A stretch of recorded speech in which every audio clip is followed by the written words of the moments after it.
Hey everyone, this is Taz here. So this is my first video on YouTube. I came across the new point event. The reason I wanted to make this video was because I want to talk about how the new point event changes this time. And this time, and hopefully not, but knowing Kera, this is probably going to be the trend from now on. The point events are going to get harder now, and we have here, there you go, ranged attack resistance and no affiliation enemies who dodge incoming attacks. So what does this mean for the game? Right now, what the trend is showing is that KLab wants to lock every content in their game behind specific characters. We've seen that with Senkaimon, we've seen that with Co-op IZ, we've seen that with IZ in general, IT, Epic Raids, and now Brave Battles, and now with the point event. So the point event was the easiest thing for new players to start farming and to play in the game. So if you lock that behind characters, it's going to show something about what the trend the game is taking towards. I'm not the first YouTuber or the first person to talk about this. I mean, this is my first video. I am not a YouTuber at this point, but yeah. So I'm not the first person to talk about this. Khool made a video a few weeks ago. I think it was in June, July, I don't remember, but then as far as I remember, he compared, I'll link the video down in the description later.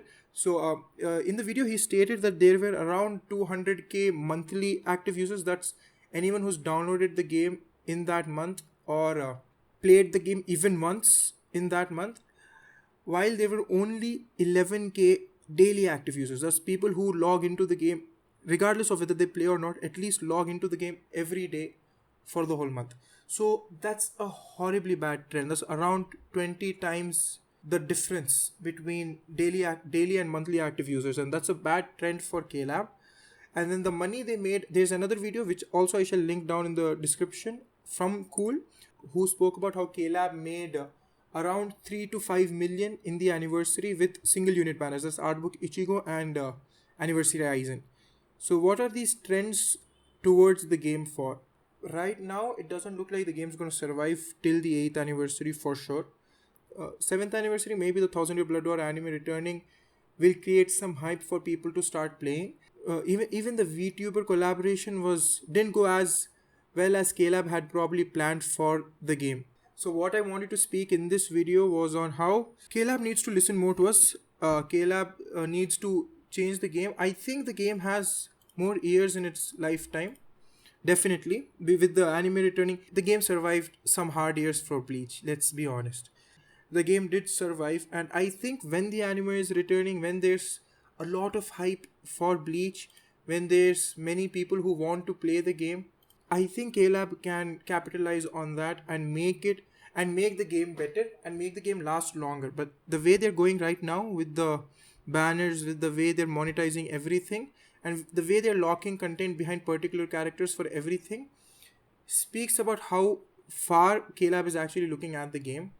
So with that said, I wanted to make a list of few things KLab should probably change in their game in BBS so that we as players feel more incentivized to spend but also to play the game, while new players can also actually start enjoying the game. So first off, obviously, into 5 IT, into 5 ER and into 5X co-op. I have no idea why this is not yet implemented into the game. This would definitely improve grinding, definitely improve the way people enjoy the game. The next one, 100 premium ticket summons. Again, nothing to speak about. This is shit. I'm not going to sit and summon. There are people with 100,000 premium summon tickets. I have around 1,200 and I am not going to summon on these. Obviously, I'm saving the Brave Soul tickets for a major summon later and all these 5-star tickets. But yeah. And more rewards in Epic Raid Shop. Again, the Raid Medal store needs more rewards. A large hard scroll into 5 for 200 medals is shit. We can't max transcend one unit per Epic Raid even at this point. We need to do both raids and then a person can max transcend a unit. And that's bad for the game when you have 6 units coming out every month. Especially for the whales, because let's be honest, if you're not going to get to play with your characters, what's the point of whales wanting to spend money on the game? Just make large scrolls less grindy in general, put them in the Epic Raid shop, double them, put them in the X co-op store, put them in the Chronicle Quest store. Just make them less grindy in general. Accessory substats. Just so let me show you one thing here. So we will go with this. So yeah, we don't need attack 3, focus 3 or defense 3 on this. Give us proper stats, like at least attack 10, attack 15. Like I understand you want us to grind the game, but then at this point when the reward for grinding is so low, it kills the joy in the game. Again, another thing, pot units. Make pot units displayable on the co-op lobby, like how they are on the Epic Raid lobby. Let me show you one thing. Epic Raid. So you can see Epic Raids here. So on this Epic Raid, you can see the bonus units here. So make Inheritance Zone bonus units displayable like this in the co-op rooms. We don't have anything like that right now, and most people, it's shit when you're joining the room. I have Keyescape, but then for those people who are joining with Shunsuis, many people do get kicked out because not every player, especially the the other 190k who log in once a month, don't know what new pot unit is there to play with. So make that available. Yes, this is empty space. You can work on that. Next to Guard Break and Havoc accessories. Oh my god, Guard Break and I have no idea why characters still don't get Guard Break and Havoc again. Shuhei, that was a major problem with Shuhei. Many people didn't like that. So try to create a Guard Break or Havoc accessory. That would improve the game definitely. And or at least make us grind for it and put them on the link slot bonus stat. Hold on. So let me show that. For the T15 and T20 link slots, I have hit hidden enemies on Shinji, but then you get the point. I want you can put Havoc 10% at least. Now Shinji I think has Havoc, yeah, Havoc 20.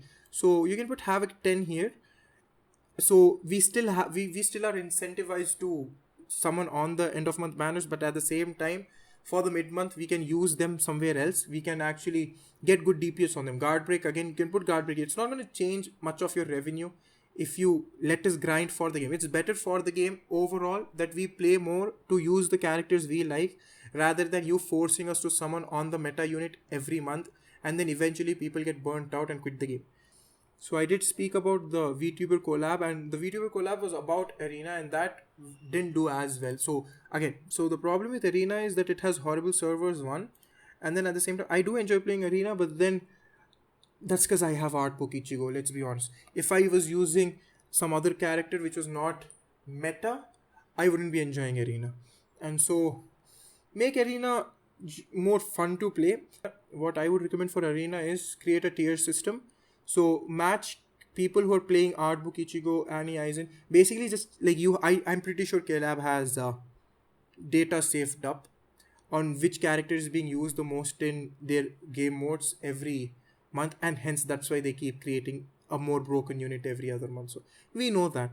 So accordingly, just create a tier system. So match people who have Art Book Ichigo, Anniversary Aizen, Jushiro in the same lobbies, and people who, for example, probably want to use Swimsuit Retsu, who's not the best Arena unit right now, with the second like tier 2 units.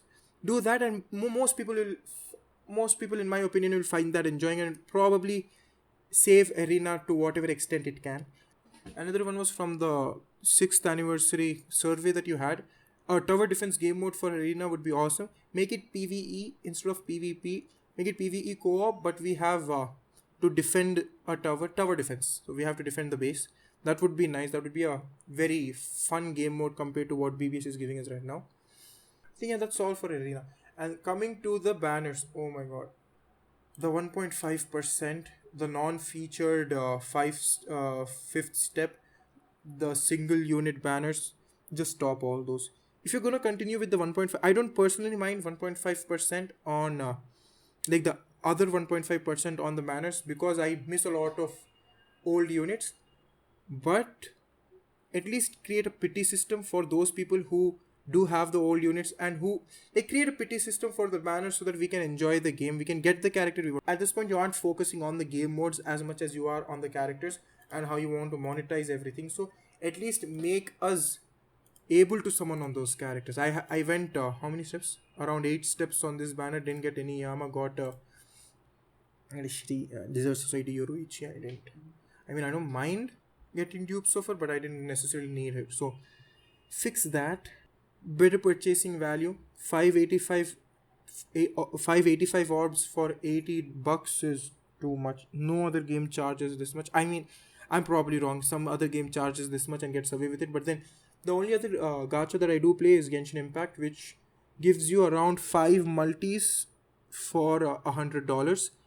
And comparing that with BBS, which gives you 3 multis for $80, and you're not guaranteed a 5-star at any step, a banner 5-star at any step, whereas at least in Genshin, for the quality of the game, you are guaranteed to get the banner character at the 180th step. So for the pity system, you could actually implement the summons medals into the PT system here, like make 10 summons medals, or the 20 that you have right now for the exchange shop, 20 summons medal exchangeable for the banner unit, and make it carry over. Like, don't reset the PT every time. So if someone who's been saving up 20 summons medals can use it to exchange the exchange for the so someone who's been saving up the summons medals can exchange it for a banner unit eventually. That's still going to help the game, because people who get dupes will want to exchange it for something else. You do have the 6-star summons ticket, so doesn't change much, just gives us the banner unit. And honestly, it's better for the game that more people get the character they want to play with, get the new character to play with, and so they'll continue playing the game rather than get disappointed and quit. Create more understand the power of dolphins and low spenders. I have only the Bonanza Pass, as you can see. I don't buy the Collector's Pass, it's not worth it. Nothing in this game is worth it except the Bonanza Pass. If you play anywhere from moderately to very high quantities of time. Because there's going to be a lot of people who aren't spending on the game because they aren't whales or don't have the ability to spend as much, but then would not mind spending smaller amounts of money for better gameplay. So that's all for this video. For my final thoughts, I do think the game has a long life ahead of itself. I just don't see the way K-Lab is managing it right now to be beneficial for the game in the long run. With that, I'm Taz. Take care of yourselves. See you next time.